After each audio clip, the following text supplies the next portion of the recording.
Le Ghana qui est éliminé. Donc c'est quand même décevant. Et puis l'Uruguay aussi qui est éliminé. Donc les deux équipes qui s'affrontaient sont tous éliminées.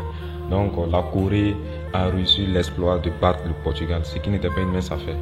Donc dans ce match du Ghana là, il y a beaucoup à dire parce que pour moi c'est un match catastrophique de leur part. C'est pas normal, c'est pas normal.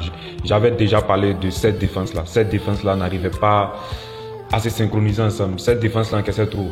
Donc en seulement 2 matchs dans ce mondial là, le Ghana avait déjà encaissé 5 buts. Donc c'était trop. J'avais dit qu'il fallait essayer de bien défendre, d'être synchronisés les uns par rapport aux autres, d'être avoir des lignes serrées, des lignes qui bougent bien ensemble, en cohésion, en équipe.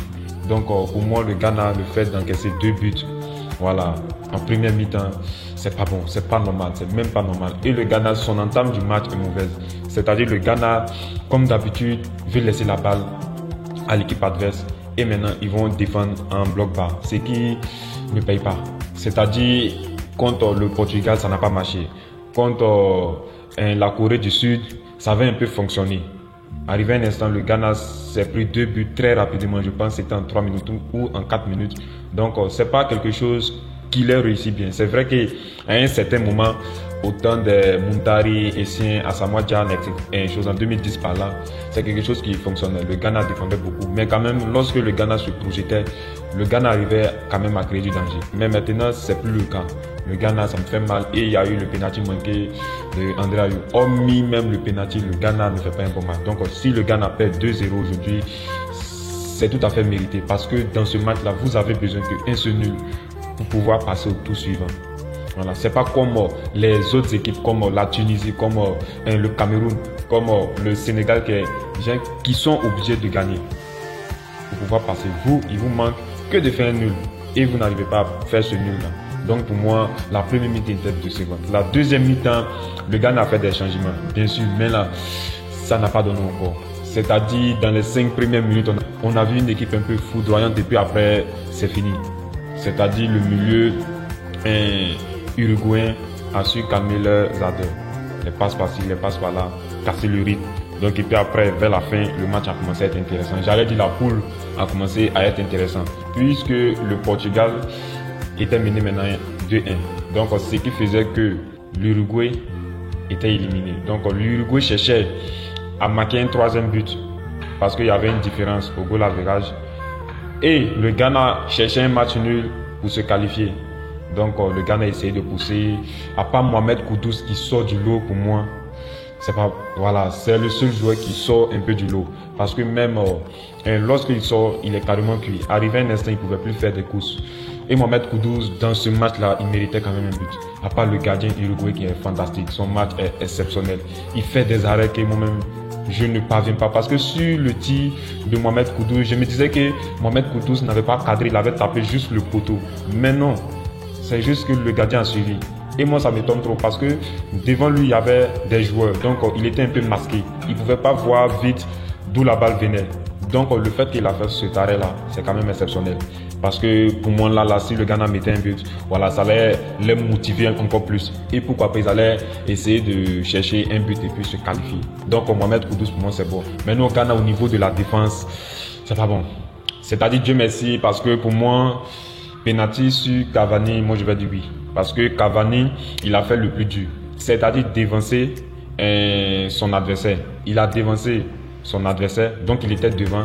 Maintenant, comme un joueur expérimenté, il a ralenti un peu sa course pour que son adversaire lui fasse la faute. Et son adversaire lui a fait la faute. Donc pour moi, l'arbitre n'est pas allé le voir là-bas. Donc je suis sûr que ça va créer un gros scandale. En tout cas, ça va créer un gros scandale. Voilà, donc on a vu à la fin que les joueurs uruguayens sont allés toucher l'arbitre. Même Cavani a eu un jaune, ne sais pas quoi. Donc ça leur fait mal. Voilà, c'est compréhensible parce qu'ils ont fait quand même un bon match. Et le match de Suarez, c'est quand même exceptionnel. C'est un joueur qui était, on dit, sur le déclin, mais quand même avec le match qu'il a fait aujourd'hui, sur les 2 buts, il est présent. Le premier même, j'allais dire, c'était presque son but, seulement que le joueur accompagne. Le deuxième, c'est le fait que Suarez est un joueur intelligent. Il a joué avec Messi, il connaît un peu les situations de toucher une seule balle, les situations de jouer très vite, une fois. Donc il a fait une très belle passe et derrière une balle. Et aussi, il y a eu trop d'erreurs. Parce que sur le deuxième but, il y a André Ayew qui perd la balle. Donc pour moi, le fait qu'André Ayew perd la balle, c'est pas trop de sa faute. Parce que je ne comprends pas les équipes africaines. C'est un peu comme aussi le Cameroun où le Cameroun prend, je ne sais pas, c'est le deuxième but ou bien le troisième but face à la Serbie, c'est qu'on ne communique pas.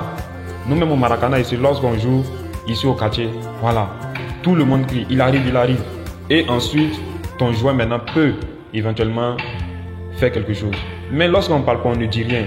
Voilà, tout le monde se tait, pensant que son joueur a toute la vue du terrain, il sait qui est derrière qui, donc on récupère la balle, on marque. Face au Cameroun, c'était un peu ça, parce que Zango Anguissa, il a mordu la balle, il pensait qu'il était seul, et après, on prend la balle, on marque. Ça se fait punir ces gens d'erreur-là. Donc, pour moi, c'est quand même dommage, parce qu'on pouvait communiquer avec chose avec, je pense que c'est Jordan Ayou, le frère Jordan Ayou, pour dire non, il y a quelqu'un, libère-toi vite. Donc, on lui parle pas, il perd la balle, et puis ensuite, ça fait but. Voilà, donc pour moi, c'est une équipe de Ghana très décevante, parce que, comme je l'ai dit, ils ont trop encaissé. Donc 7 buts encaissés en 3 matchs, c'est trop. Donc pour moi, le fait que l'Uruguay soit éliminé, pour moi, le seul côté qui me fait un peu mal, c'est pour Suarez, parce qu'il a fait un bon match. Il méritait quand même de passer au tour suivant. Voilà, comme aussi le football, c'est un jeu, c'est comme ça. Il y a quelques minutes, Suarez était là avec ses compagnons, ils essayaient de tuer le temps. Et après, c'est eux qui sont encore tristes. Donc, pour les Ghana, c'est pas un bon match. C'est pas un bon match. Moi, ils m'ont carrément déçu parce que je comptais sur eux. Voilà, je me disais si la Tunisie n'est pas passée, parce que je voyais le Sénégal, le Maroc et le Ghana passer facilement. Voilà, pour moi, le Sénégal, Équateur, ils liment ça rapidement. Le Maroc nous a fait une prestation normale. Ils ont gagné leur match, terminé premier, fierté de l'Afrique. Le Ghana, c'est juste à faire un match nul et ils ne sont pas capables de ça. Donc, décevant. Parce que pour le Cameroun, aujourd'hui, le Cameroun joue. Pour le Cameroun, c'est un peu compliqué, même si c'est que c'est pas impossible. Dieu merci que le Brésil va faire beaucoup tourner. Voilà, pour le Cameroun, en même temps, je vais essayer de parler ici. C'est que le Cameroun va faire jouer Alves. Voilà, le Cameroun doit jouer avec ses deux attaquants.